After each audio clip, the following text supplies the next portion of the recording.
salespeople are coin operated. If you can't give them the direct compensation that they need in order to benefit themselves, they're not going to go for it. And so how do you manage around that? How do you make sure that all of the wonderful things you're doing with your distributors or that you're doing across all of your channels aren't being cannibalized by somebody that's just trying to make a home mortgage? Growing a business requires a holistic approach that extends beyond sales and marketing. This approach needs alignment among people, processes, and technologies. So if you're a business owner, operations, or finance leader looking to learn growth strategies from your peers and competitors, you're tuned into the right podcast. Welcome to the WBS Podcast, where scalable growth using business systems is our #1 priority. Now, here is your host, Sam Gupta. Hey everyone, welcome back to another episode of the WBS Podcast. I'm Sam Gupta, your host and principal consultant at digital transformation consulting firm Elevate IQ. Traditionally, there were a limited number of channels that a company had to manage. But as the lines keep blurring in the business models, businesses need to manage more channels. The marketplaces and their ever-evolving business model will fuel growth of channels even further. These marketplaces also pose some of the newer challenges that didn't exist in the traditional channels, such as the dynamic changes in pricing based on market conditions and consumer behaviors. That makes managing channels even harder, as the original assumptions about pricing and discount are likely to change. But what can companies do to have these strategies without any channel conflict? In today's episode, we invited a panel of cross-functional experts for a live interview on LinkedIn who brings significant expertise to discuss overcoming channel conflict. We covered many grounds in this episode, including why channel conflict matters and the benefits of managing channel conflict effectively. Finally, we discussed the types of channel conflict and strategies for preventing channel conflict. With that, let's get to the conversation. Hello, hey guys, welcome everybody, and welcome to today's show. We have a very exciting topic today, and that is going to be overcoming channel conflict. If you have been in the channel space, managing channel conflict is always trickier because sometimes you are going to have visibility into what is happening and sometimes you are not. And with the marketplaces, the visibility is not going to be as much as we had in the traditional environment. So we are going to have so much fun talking about that. So we are going to start with everybody's intros. Chris, would you like to introduce yourself? Yes, thank you, Sam. Great to be with everybody today. Chris Harrington, President and Operations Leader here at Gen Alpha Technologies. We provide e-commerce solutions for equipment manufacturers and parts distribution centers. So this is certainly a big topic. It comes up often with OEMs, and excited to just listen to what everybody has to say today. Yeah, and the space that you have spent time, Chris, I think that is going to be one of the most complex channel. So we are definitely going to dig into what is the secret sauce there in that space so that others can learn. Thank you so much for being here, Chris. Okay, Steve, can I move to you next?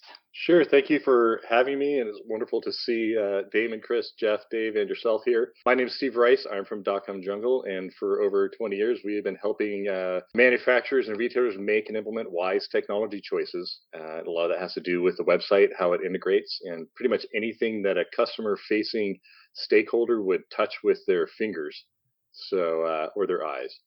So thanks again for having me. Okay, amazing. And with consumers, I think the channel complexity is going to be even greater just because the channels are complex there. So thank you so much for being here, Steve. Now, Dave, can I move to you next if you don't mind? Of course. Hey, everybody. Dave Meyer with BusyWeb. BusyWeb is a growth marketing agency located out of Minneapolis. We have a small team of 20 folks that have been doing this for 22 years. And we help our clients generate interest and generate buzz without getting stung. I'll leave it for that for now. Okay, amazing. And your experience is going to be super relevant as well because the work that you do in the marketing automation and the SEO space, I know that people might not be able to think how the channel conflict is going to be related there. But you know what? Unless you have your channel mapped, you won't be able to manage your channel conflict. So thank you so much for being here, Dave. You bet. Okay, Damon, can I move to you next? Sure, Sam. Thanks for having me. Just feel lucky to be part of the panel today. Damon Pistolka, Exit Your Way. I help manufacturing e-commerce businesses grow and develop their exit plans and get them out of the businesses when the owners are ready to leave. So thanks for letting me be here, and I know it's going to be interesting. And I'm pretty sure when these businesses come to you, Damon, channel conflict is going to be one of the problems that they might not even know. But they are going to have that, and you are probably fixing that without knowing it. So we are going to have so much fun digging into those stories. Thank you so much for being here, Damon. Okay, Jeff, can I move to you next? Let's do it. Thanks for having me on. I'm honored to be here with other experts here in the field, looking to learn from others as well as joining the conversation. So True Focus Media, we help increase leads, get more sales, and boost SEO. And we typically do that through video marketing, website design, and e-commerce. So I'm looking forward to talking about channel conflict, some of those areas that we've helped the manufacturing companies with over the years. And Jeff, obviously you spend a ton of time in the manufacturing space with some of the complex manufacturing business models. So your expertise is going to be super relevant what you have done for them. Thank you so much for being here, Jeff. Thanks. All right. So we are going to dig right into the topic, and just to set the tone for today's episode, we are going to take everybody's perspective on what exactly is channel conflict. So when I heard this term first time, I think it was 10-15 years back. I just didn't know what channel conflict really is, to be honest. I got fascinated, I read about it, and then I felt, no, there's something to it. I mean, this is a serious problem. So Chris, I am going to ask you, okay? So what exactly is channel conflict in your experience? How would you define it? Okay. Well, I think the easiest way to bring it up is to say that the fear of channel conflict is what is preventing a lot of people from getting started in e-commerce, and it's leaving a lot of people behind. Okay, so I think that's a good way to kind of define it, because in the world that I participate in, traditionally heavy equipment manufacturers, construction, agriculture, specialty vehicles, they've really partnered with their distribution and dealer network to navigate the sales landscape. And together they have brought value to customers. So the end user has been typically using the dealer relationship to really establish the relationship with the manufacturer. And what's happening is, as companies, manufacturers specifically, are deciding to move products online to address the pressure that they're feeling to deliver better customer experiences, to get information, speed, and transparency of data to their customers, as they're starting to address that they need to potentially have something online, this idea of competing against their sales channel, whether that be their own salespeople or their distribution network, kind of comes to the surface. And it is what prevents, I think, a lot of people from getting started.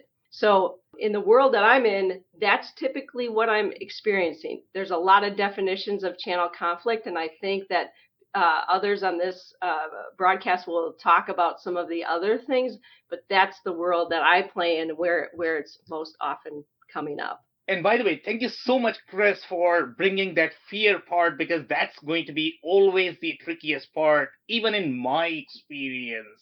When you talk about anything or making any changes related to your channel strategy, That's obviously the distributors, if you have the distributor channel, okay, they are going to freak out. Okay, the only way to manage the expectation is going to be clear communication and honest and transparent communication. The more upfront communication you have, the easier life you are going to get. Otherwise, you are going to lose your large distributors. Okay, and that is something nobody wants to see.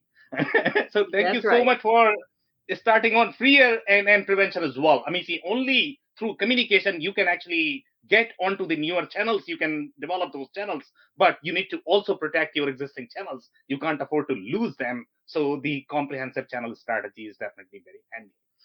Thank you so much for that. So, Damon, I'm actually going to move to you next. From your experience, obviously, you spent a lot of time in the manufacturing space, in the channel space, and you have seen sort of the evolution. When you talk about these e-commerce conversations, they are not fun conversations. There's a lot of fear involved, as Chris said. So, what is your experience? How would you define the channel conflict and channel conflict management? Well, I think, Sam, really, Chris has lived this a lot longer than I have from the standpoint of both her working both in company owned all the way through the sales channel or distributor owned or dealership kind of models. And I think that's what people most think of when you think of channel conflict. The kind of channel conflict that I've had to deal with in companies as we're scaling them is they may have only been selling through their own website or their website and or just on Amazon or something like that. Well, then they start, okay, now we've got somebody they get popular, right? And then they want to have somebody wants to be a distributor for them. Well, okay, you do a distributor for them. How does your pricing work there? You want, and then somebody wants to do reselling for them on say like a platform like Amazon where I can have resellers selling for you. How do you control all the pricing? It's similar to what Chris has dealt with, but I've always dealt with it from the company standpoint. And quite honestly, channel conflict, like you said, is happening without you even knowing it. And one of the things that I see in our clients as we start to scale is we have to look at more channel cannibalization. Like is you're going to get, and this is common, you don't even realize it, that other people might be selling your products, you don't even know it. You have, and you just have, you might be too low on one channel to, and if you're not looking cross channel and using the pricing across those channels to really understand where you want to go to maximize your profits. I mean, that's honestly, that's what we do a lot of is, if we can make more money on one channel, we'll tell people that and we'll move people into those channels and move them around or try to move them to your own website if you can make more money selling through there. That's the kind of channel conflict I deal with is around companies that haven't been at the level that the companies that Chris usually works with, where you don't have your MAP pricing set, the minimum advertised pricing for people don't understand that, but you have to set those with your distributors or any resellers so you don't have that undercutting and those kind of things. But that's what I really see in the channel conflict are those kind of things.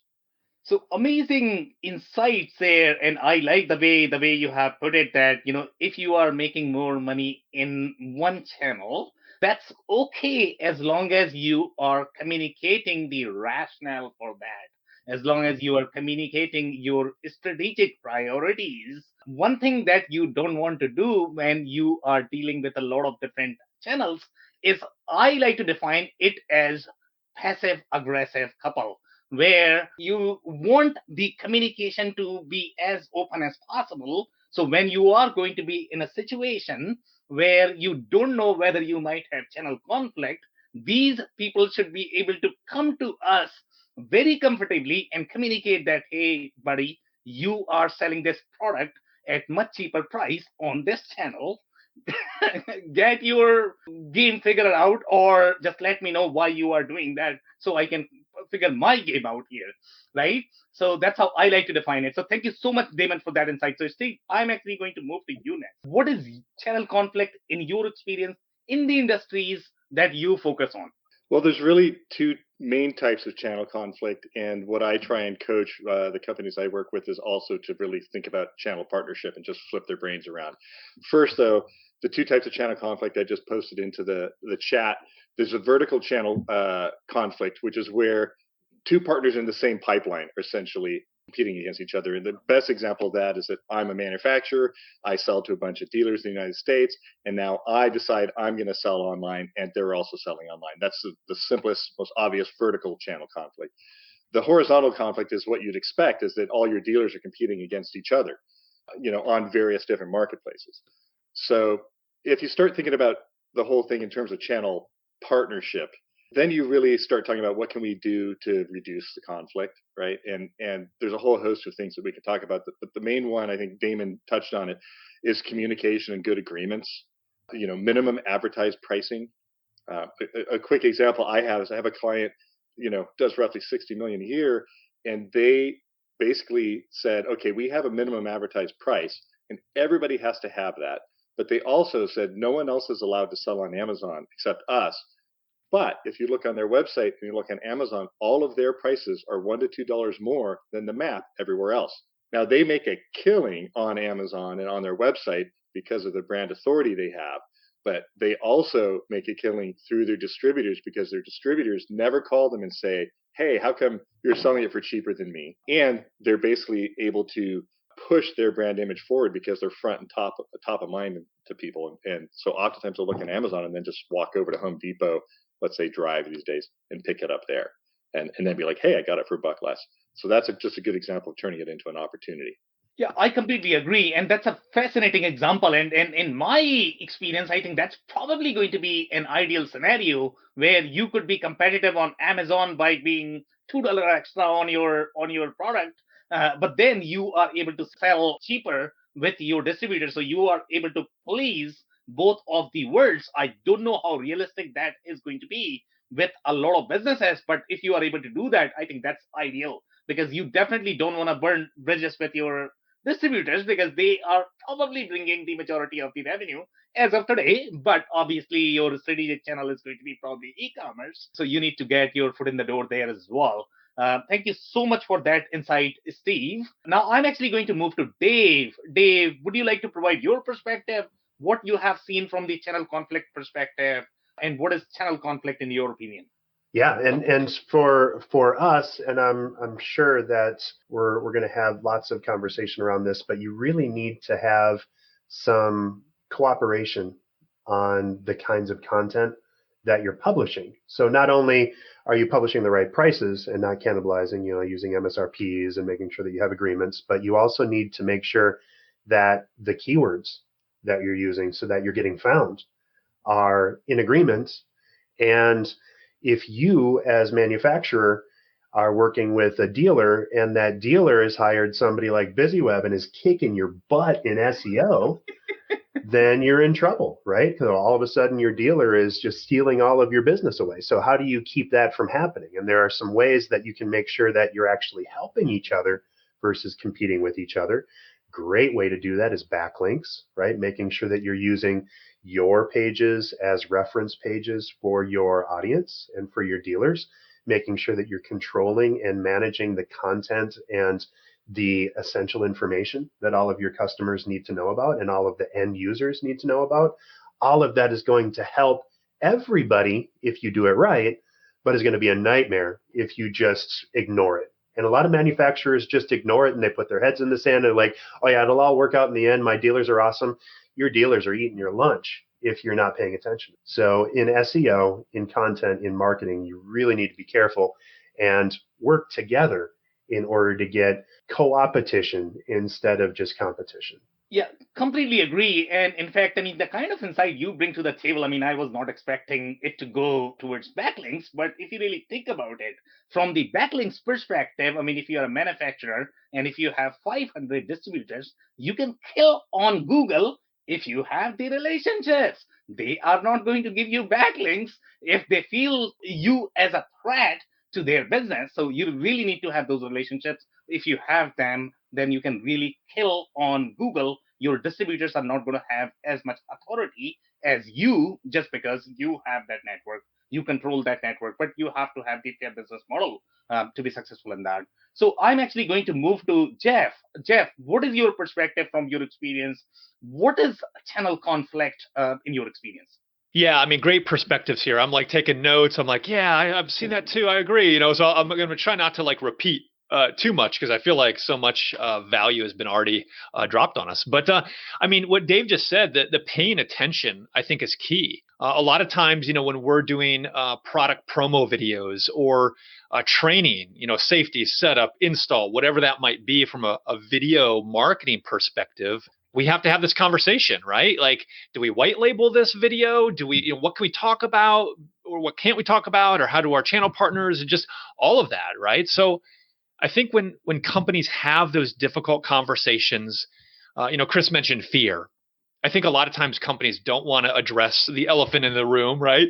And so if you can have those difficult conversations, look at opportunities that maybe you or your distributors, channel partners haven't capitalized on. I mean, that's huge, right? So maybe go where the puck is going in Wayne Gretzky's quote there. And then also, I forget, maybe Damon or somebody mentioned this, like look at your contracts, right? Like what are you able to do both now and in the future? And then, adjust accordingly. So I could say a lot, but I feel like a lot of it's already been said. So great job. Yeah, so some great insights overall, and you are absolutely right. I don't know how many people feel comfortable living in uncertainty. For one, I don't like any uncertainty. When you take the example of COVID, I mean, I just don't want to do that. So if you talk about difficult conversations, I would rather have them today, okay, than having them tomorrow, because I don't know what is going to happen tomorrow. Okay, let's just have them today. So yes, great point there. If you are going to have difficult conversation, the more upfront, the more open, the more honest you are with your distributors, the more they are going to help you take their perspective, help them with their business, and then they can help you as well. Thank you so much for that. So now we are actually going to move to the next question, and that is going to be related to benefits of effective channel conflict management. So I am actually going to come back to you, Chris, again. So from your experience, let's say if you are able to manage your channel effectively, your distributors are super happy. They are sending tons and tons of business. So tell us more benefits of the effective channel management. Well, obviously everybody's winning if that's happening, right? So I think in a symbiotic relationship where two partners are coming together, and many times it's many more than that, right? They're working together. They're leveraging the strengths of each. And in my world, again, manufacturers are great at building and engineering product and truly understanding how best to create the most productive piece of equipment, right? And then service that equipment, keep it up and running to the satisfaction of customers. Now, distributors are in the local areas providing the support to the local regions. They are maintaining the equipment. They're sometimes housing inventory, but they are that service arm, right? So I think when companies do this well, where they recognize that buying patterns are changing and they open up an e-commerce platform that everybody can live with, because I think there's a lot of mistakes, and I don't know if we're going to get into mistakes, but because you're asking about benefits, I'm going to kind of skip over that. But there's so many mistakes happening that we're not getting to leverage the benefits of the parties working together. And that's why I said early on that people are getting left behind, because then the building of that product brand and ensuring that it's a relevant brand in the future so that the manufacturer stays in business and all these distributors who are providing that local and regional support are still in business and relevant. You have to solve this together, and turning to an online solution is a way to reduce friction. And if you can have that conversation and do it in a way that is meaningful for everyone, then truly everybody wins, including the customer. Because ultimately, at the end of the day, the customer is demanding this. And that's what we're feeling like we're in competition with each other. But the customer is saying, hey, this is the way I want to do business with you. Yeah. I want convenience and I want it to be easy, right? And the way in which you manufacturer and you distributor are going to win is when you are convenient and you make it easy for me. And that's why they have to come together and solve this. It's for relevance in the future.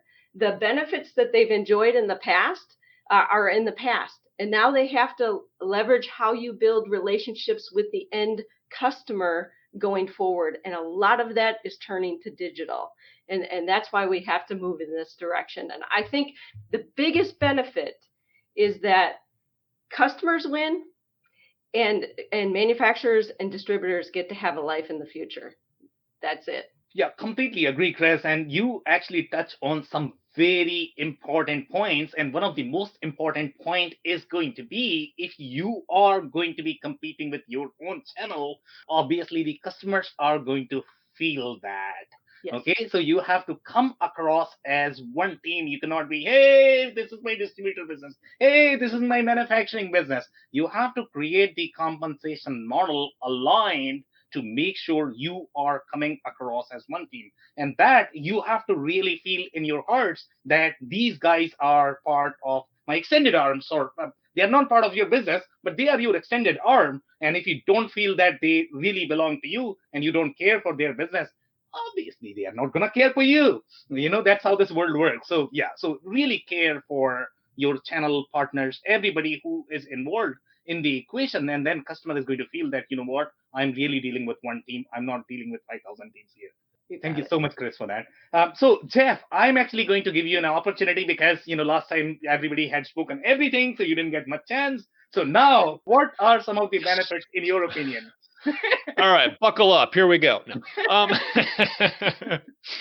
Yeah, I think everybody wins. I mean, so one thing is, finding ways to even stand out, right? If you have distributors and channel partners and you can sell on your platform and Amazon and all this, but maybe, certain distributors or channel partners have different incentives they can offer. Or maybe for the company, you can add customizations or certain customer service aspects. So, obviously we know that the customers don't always only buy on price, right? There is that convenience, there is that fast delivery, or, there's other aspects. So I think it's, if you really know your customer inside and out, exactly what they want, some of this will get easier because you can address their needs more clearly than the competition. I mean, I'm amazed at some of the huge companies I work with. Some of them still struggle with, like, who's our customer avatar? What do they actually want and need? We're making all these assumptions. Well, they want this, and what do they actually want and need? So I think that's where, in this utopian situation that we're talking about, is everybody working together, but trying to figure out maybe a win-win or a win-win-win for the customer, you, and your channel partners. Yep, I completely agree. So we are talking about right now the channel conflict, but you cannot forget the fundamentals. I mean, if you don't understand your customers, if you don't understand your customer journeys, and how they are mapped out, and if they are not mapped out correctly, then I don't know how you are going to map your channels. So yeah, right. So the fundamentals are always going to be there. So since we are talking about the journeys, I'm pretty sure, Dave, you are probably going to have follow-up comments there. So absolutely. In your opinion, what are the benefits of the channel conflict management?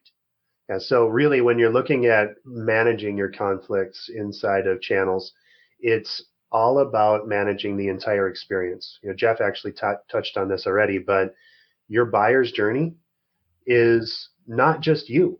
You have everyone else that is supplying and distributing. You have all of the other touch points.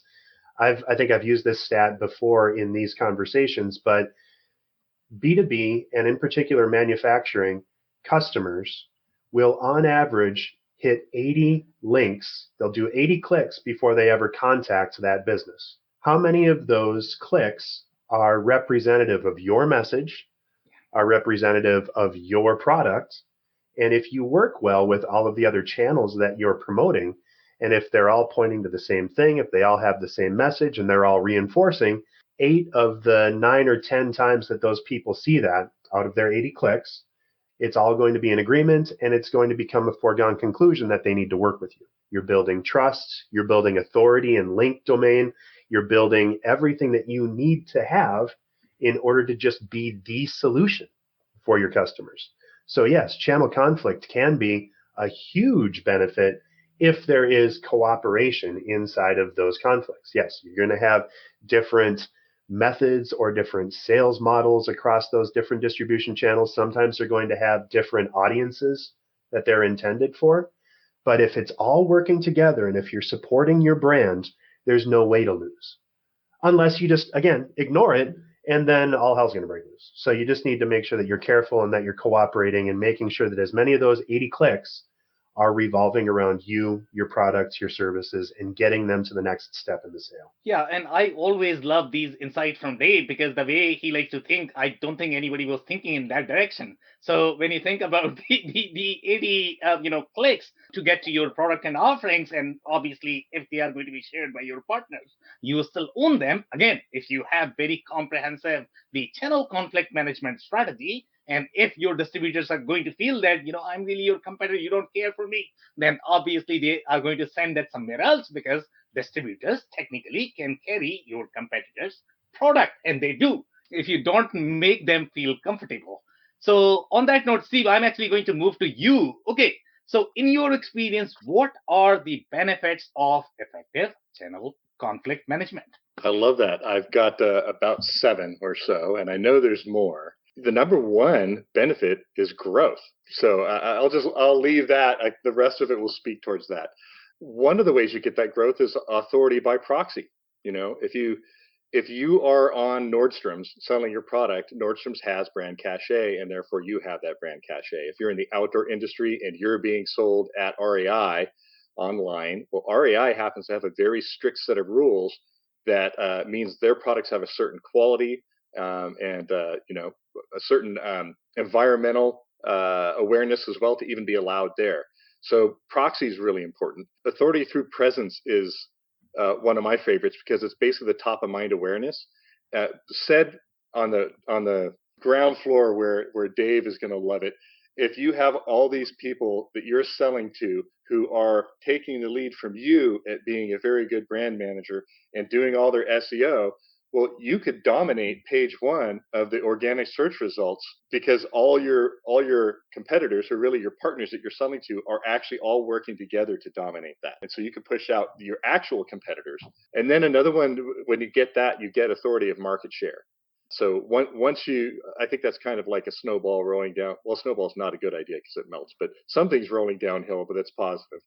The addition thing is you get, I think this is number 5, access to target customers and customer access, meaning the customers have access to you. So if you're in a shop in a small town and somebody doesn't have the internet or they can't wait 3 days, they have access to it because you're managing that channel and somebody's selling that in that town. And 2 of the things are more data oriented. When you have good channel management, you have better and more varied data with which to make decisions that not only will better you, but will be better for your partners. And in the end, that will be better for your customers because you'll have better customer retention and increased purchase frequency.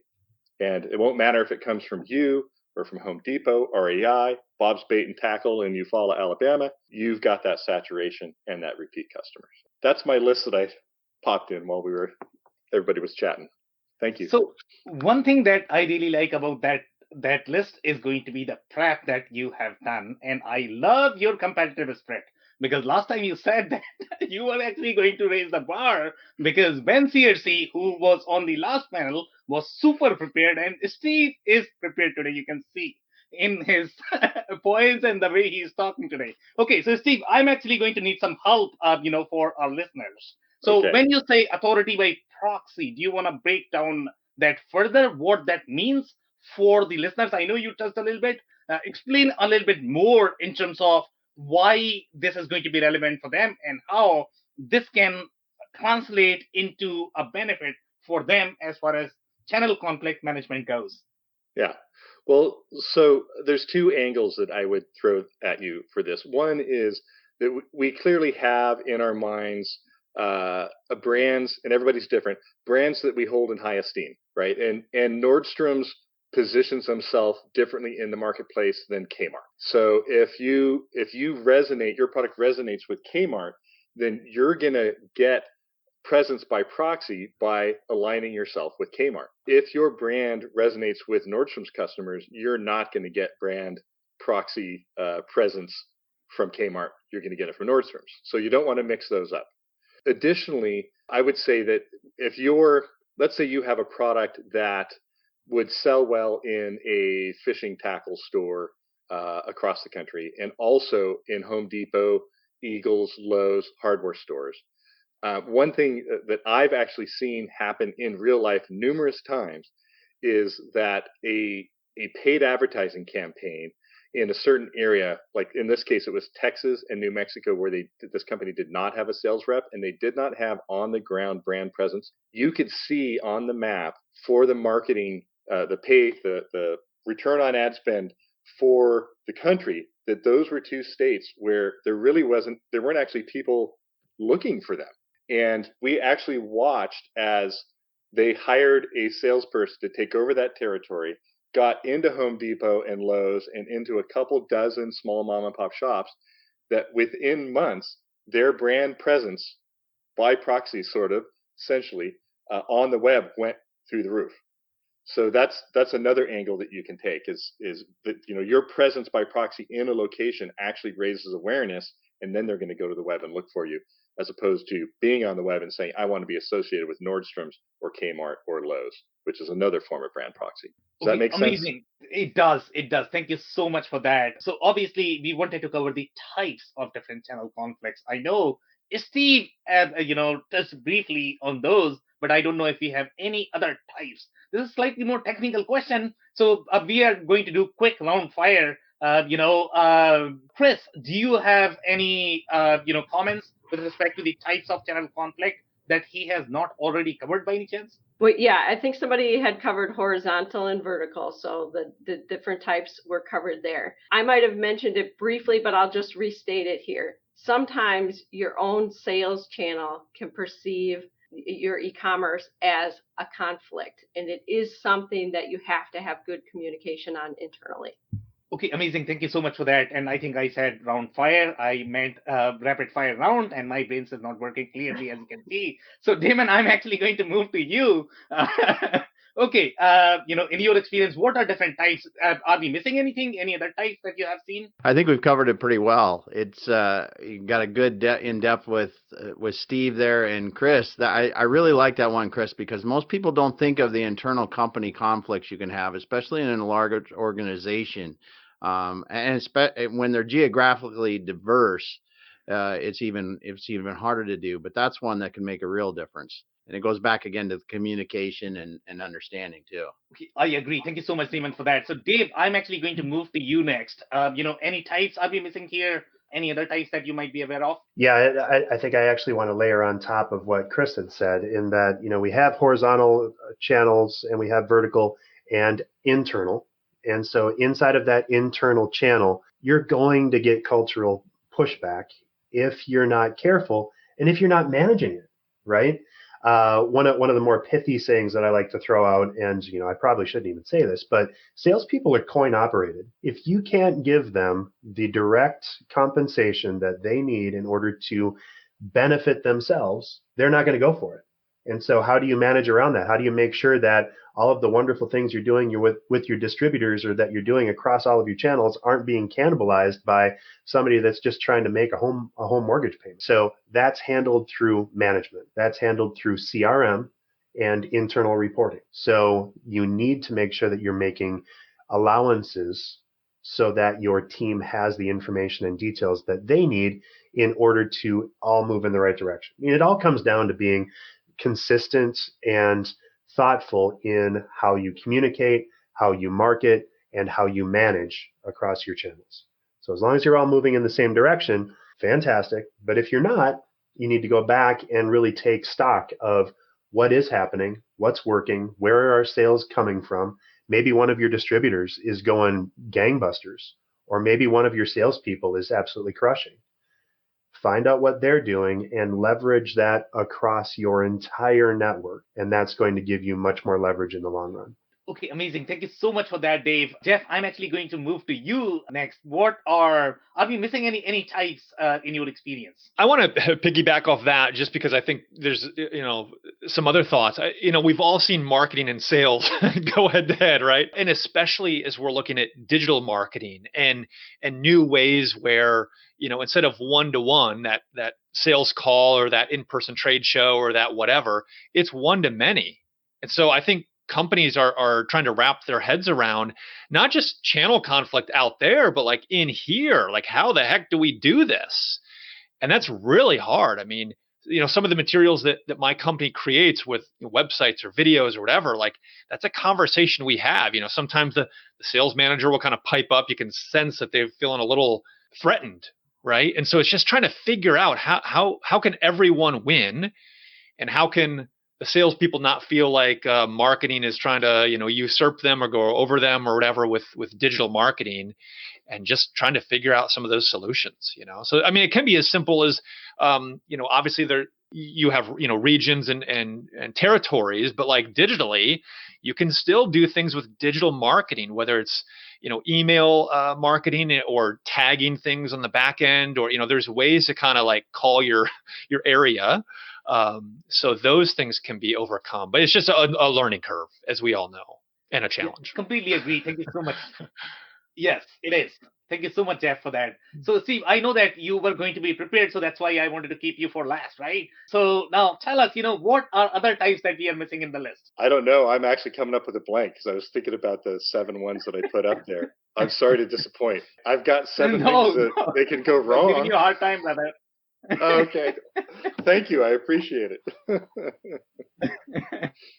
All right. So I think, we are going to move to the strategies. I think that's going to be the most important. That's what I think everybody wants to know about, what are some of these strategies to be able to overcome the challenges and to reap the benefits that we have discussed. So let's, if we talk about these strategies in managing the channel conflict, and I know we sort of, dance around a little bit about some of the strategies, but let's sort of hash them out, right? So, Chris, what are some of these strategies that you have seen? Obviously, the communication is going to be important, and the clear transparency is going to be important. But what other things that you have seen working in managing these channels, especially when you talk about these newer channels? I think they are the trickier, in my opinion, to manage. Sure. Well, I think a mistake that people are making is that they're just not getting started because of this. So the first strategy is that they have to get started with something. Okay.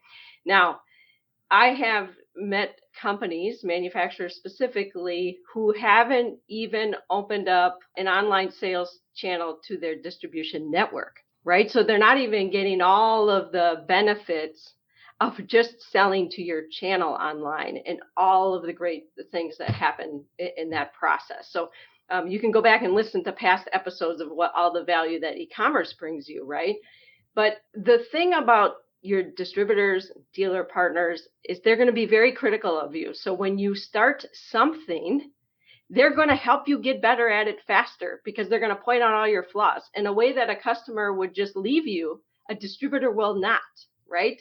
So they're going to help you get better, whether it's better information, better images, better details, and they will make your process refined before you take in the next strategy of opening that information up to a larger audience. So that, for me, is part of at least a minimum critical first step is you've got to start selling to your distributors.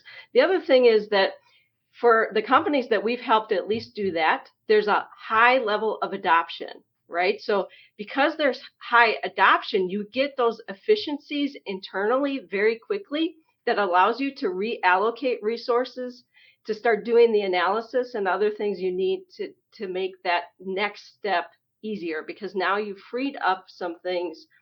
Potentially it's resources that can help you shift and start having those communications. Talk about the level of your data, how your product looks, so that you can ease the communication strategy with your distribution partners to take that next step to selling to that wider audience. So I think it can be just a part of that initial launch process for you. And then ultimately, where I think the next strategy is that, the manufacturers that we work with is they open it up to an anonymous audience, right? So now the anonymous user is seeing information, but maybe they're limiting what they get to do. So maybe they can't place an order. They need to go to a dealer. So it takes them to a dealer locator. So they're getting access to information. They're getting part of their 80 clicks that Dave mentioned that they have to do, and they're getting it from the manufacturer. The manufacturer's controlling the brand, they're controlling the messaging, but maybe price, availability, and the order aren't available until they go to the dealer. Now, I don't really like that. I think it's an inconvenience for the customer. And we really have to think through, is that the right strategy? But that is a step that I see a lot of manufacturers taking. And then ultimately, when they have the right communication and everybody is on board, they launch in a way that builds the relationship, and the customer is winning, and therefore everybody's winning like we talked about before. Amazing insights there, and I am probably going to have a follow-up exercise for you. Okay, it's going to be a scenario, and then you are going to tell us what is going to be the strategy in your perspective. So, Sure. Chris, you have lived the, let's say, the equipment space. You know how the traditional e-commerce worked. So, as you mentioned that sometimes you might not even have any sort of digital help for your distributors. But in the traditional world, let's say if we talk about 10 years back, 15 years back, then the manufacturers had sort of the partner portal, and they would probably redirect the traffic to them that you need to go to this distributor, and it could be a physical location.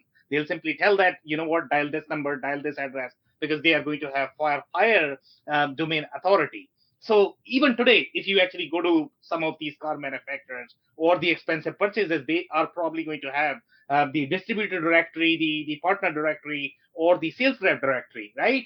That is actually driving or navigating the traffic to the distributors. Now you are actually going DTC in this model, okay? So basically, you are actually trying to compete with your own traffic, right? Because if you are going to sell directly, then if the traffic is coming to you, then you need to make a decision whether you give this traffic to your distributor or you serve this yourself. So let's say if you were running this company where you sort of were distributing all of these leads to your distributors, but now you are trying to eat it yourself first. So how would you manage the expectation in this scenario? Well, I would have a conversation with my distribution network, and I would have a conversation internally with executives, because oftentimes they're the ones that fear this change the most, because they come from the traditional model. They've built these relationships with their distributors, and they're the ones most fearing that next change. And I think you have to talk about, again, what are the strengths of both of these? And I would take care of that customer as the manufacturer. I would meet their needs. Now, depending on the level of the relationship with my distribution network. Now, some distributors are not exclusive to manufacturers, and they will sell competing products. And maybe they haven't been your best partners. They're your partners you've got, but they're limiting your growth. They're not allowing you to get all of the benefits that you could be. Maybe you've been living with something for a long time and you haven't been changing it because e-commerce wasn't something that was available forever, right? But changing the mindset internally to make the shift is challenging. So I'd have conversations up, I'd have conversations down, and I would bring influencers to the table, my best dealers, my best companies that have the relationships. I would make sure that they're whole, that they believe that when we do this, we all win together. And I would service that customer, but I would do it in a way that the customers understand when they should be going to the distribution channel and when they should be leveraging me as the manufacturer for the information. So that's the way I would handle it in today's environment, for sure. Okay, so amazing insights there and amazing handling of the scenario. So this scenario is going to be applicable for everybody. Everybody is going to be sharing their own strategy first, and then they are going to share their perspective in terms of how they are going to handle it. Now, Dave, I'm actually going to move to you next, and the reason for that is because this is about handling the traffic from the web perspective, because you are sort of sharing the piece of pie that you were sharing before with your distributors. Now you are trying to eat it yourself. So if you were actually managing this your business, or if somebody comes to you and asks for your advice, what is the best way of managing the expectations so that my distributors are not going to be disappointed, but I can probably have some piece of the pie for me as well if I'm actually trying to go DTC in this model? For sure. Thanks, Sam. So I think as you're trying to get more leverage and to rebuild for an existing distributor network and really help them, what you really need to do is just that. You need to help them. You're not going to get people to work with you unless you give them the resources that they need to be successful in their jobs. Some of these distributors are going to have different audiences, different channels. There's probably going to be some amazing opportunities for you in underserved markets. And so really listening to what those other channels are telling you and making sure that you're repurposing your content and giving them everything that they need to go ahead and crush it in their space is going to help. And of course, just like Jeff, I do marketing and sites and growth for my audience. Having a seemingly limitless supply of resources for those people that are looking is going to make you the clear solution. So if you have a specific product, if you have a specific service, giving your audiences, giving your channels as many options as possible and having it all point back to you is going to make you the most useful. And if you want to rank on Google, being useful is the bee's knees. So making sure that you're just there and that you're the only one and the audience authority owner is going to make sure that you rank well, make sure that you convert well, and make sure that you're helping your other channels to be as successful as possible. If they see the dollar signs and working with you, they're going to do more. Give them the option. Completely agree. Thank you so much, Dave, for that. So now, Jeff, I'm actually going to move to you. So in your perspective, what are some of the strategies that you have seen working? And let's say if you were the business owner, how would you handle this scenario where you have the web traffic going to your traditional distributor, but then you are also trying to manage your DTC? How would you handle this? Yeah, I'm glad you called on me next because I was really excited to talk. Yeah, a lot of times, at least for your channels, it's I think like Dave said, like they're not obviously just selling your stuff. So like how helpful can you be? Can you be the most helpful in getting material and training and content and just stuff, right? People are hungry for more material. Those 80 clicks, we've got to gratify that. So that's one aspect. And then being kind of the king of that. I mean, one of the reasons why I love working with manufacturers as a marketer is most manufacturers aren't even getting the tip of the iceberg of what they could or should be doing from a marketing perspective. There's so much out there that they could be doing, should be doing. So like right now, it's the Wild West. I mean, if you just create regular video content, if you make webinars, if you start a podcast, if you write articles, I could go on and on. That's how you get ahead. And right now, hardly any companies are doing that or doing it well. So right now, I really think if you're going, direct to consumer, grab that bull by the horns, create content, showcase your expertise, and you're going to crush it. You can tell I'm getting a little amped up here. I was trying to find like 7 points, like Steve had, but I didn't quite get there. It gets very competitive in this room, Jeff. Trust me. Right. Yeah. Okay, so next I'm actually going to move to Damon. Damon, what are some of these strategies that you have seen working? And help me with the scenario as well. I tell you what, I'm going to focus on the things that the other people have said because there's a lot of good stuff in here, really. And I love these panels because what I try to do is take enough notes to absorb half of what you hear because there's so much value in this. When you go back to what Dave said about Dave and Steve and Jeff, I don't remember quite exactly. I just remember writing it down. Just think of the opportunity you have to dominate Google as a brand by using your distribution partners in the different locations. Oh my goodness. And if you could give those, again, giving them value so they can win more, give them the keywords, I think as Dave was talking about, give them the resources as Jeff was talking about to be super strong in their brand and doing that. And then you come back on the backside, and Chris has talked about this before, and being open and honest and sharing with these distributors about how much revenue did we have yesterday, and looking at the data, as Chris said, and how much revenue do we have today? How much do you have? How much did we get direct? And let the customers decide. Because look at the big box retailers like Home Depot or somebody like that. I can go to my Home Depot store, I can buy at Home Depot and come and pick it up. I can have Home Depot ship it directly. Let the customer decide. You're gonna if you're Caterpillar and you're making bulldozers, let the customer decide if they want that piece sent to them, if they want to go pick it up from the distributor. But if on the backside, if you're looking at this and you're the one that's helped everyone throughout all the way to the customer. Your distributors get smarter, your customers get smarter, and get it just like they want. And then you're on the backside, you're being smart with the data and going, hey, listen, distributor, yes, we had some business from this, but your business continued to grow as well. We all grew from this. That's how you do, as I think Steve or someone was saying about, you just dominate as a brand. That gets me fired up. So I don't have anything new. It just fires me up to think about these things in conjunction. No, but by the way, I mean, that is so true. If you actually change everything from customer's perspective, everybody's life is going to be so easy. You don't have to fight it out. Just think from the customer's perspective. Let them make the decision. They are the boss. Okay, guys, so I think we are close to our time now. Steve, I don't know if you have any short commentary there related to the strategy and how you would handle this scenario. I can take probably short comments. I was actually going to say what you just said about Damon, because Damon said, I didn't have anything to add, but he actually had something really important to add, which is you need to put it out in all those places that you can in a positive way, using all the strategies that Jeff and Chris and Dave and even Damon have talked about, and let the customer decide. You got to measure that. Don't take it away from them because you don't want to put it in some place because you're afraid, as Chris would say, right? Like, let the customer decide. Amazing. Love it, guys.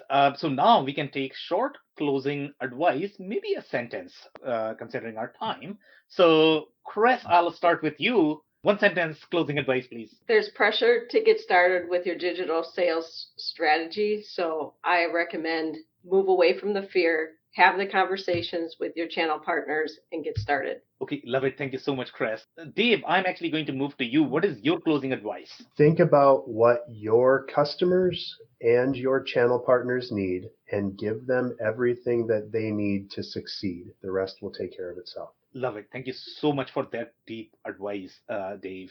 Damon, I'm actually going to move to you next. What is your closing advice? I'll just echo what Chris says. Get started. Get started.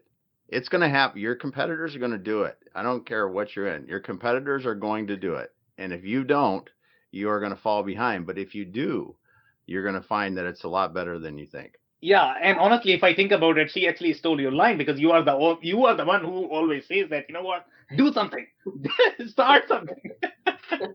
Thank you so much, guys. I just agree. Hey, Jeff, what is your closing advice? I think it's who, not how. You know, sometimes companies don't know how to do it, so they don't do it, right? So look at the who is doing it. Because we all know that companies are doing this. So whether it's a consultant or a other company or somebody internally, like find the who that can get you where you want to go. Okay, amazing. Love it. Thank you so much, Jeff. Steve, what is your closing advice? Mine is don't be afraid to say no. In fact, I'll go a step further. Be fearless, which you see me say every once in a while, about saying no. You don't have to have every vendor on Amazon to be a successful brand. Patagonia is a good example. Nobody's on Amazon except them, and they don't go below MAP pricing except for old dead stock, and they maintain brand image that way, and it actually benefits all the other retailers. Okay, love it. Thank you so much, Steve, and thank you so much, guys. You guys are my favorite team. On that note, thank you so much, everybody, for your insight and time. Thank you. Great stuff, everyone. See you guys. Thanks, guys. I cannot thank our guests enough for coming on the show, for sharing their knowledge and journey. I always pick up learnings from our guests, and hopefully you learned something new today. If you want to learn more about Steve Rice, head over to .comjungle.com. It's DOTCOMJUNGLE.com.